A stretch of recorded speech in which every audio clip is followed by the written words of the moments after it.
There is a rest at this table. Don't you know this is the privileged position? Not everyone makes it to this table, but at this table is a place of rest. And when it's time to eat, nothing else matters. You set that time apart for family.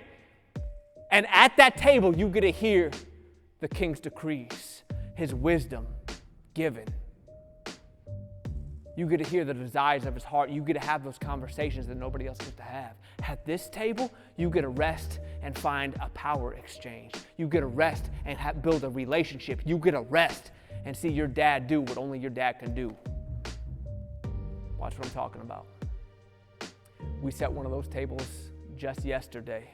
We got back from church and we had some fried chicken. And we divvied it up. You know, the kids like the legs.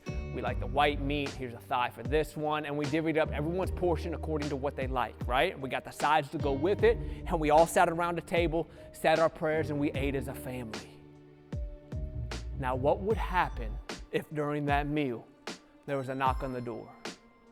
Remember, God sets this meal up in front of our enemies. What happens if there's a knock on the door? Who you think answers? I'm telling you right now, it ain't my 4-year-old. I don't see him to answer the door from a knock from a stranger. I got no idea what's on the other side of that door, right? So who gets up out that chair and goes answer that door? I'm telling you, the Father does. And that's what I'm trying to convey to you here.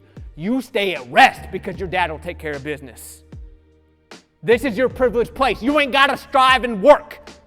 This is where you grow and nourish. This is where you mature and raise. You let dad do what dad does.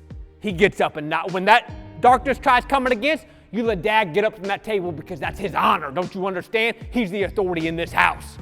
And he goes and answers the door. And we get to stay at rest, chilling, having that conversation, continuing to enjoy the feast that's before us because dad is taking care of business elsewhere. So many of us get a twist like we got to handle it. Like there's a knock on our life, you know what I'm saying? Boom, boom, boom. And it interrupts this peace. And all of a sudden, we're trying to deal with something we never equipped to deal with in the first place.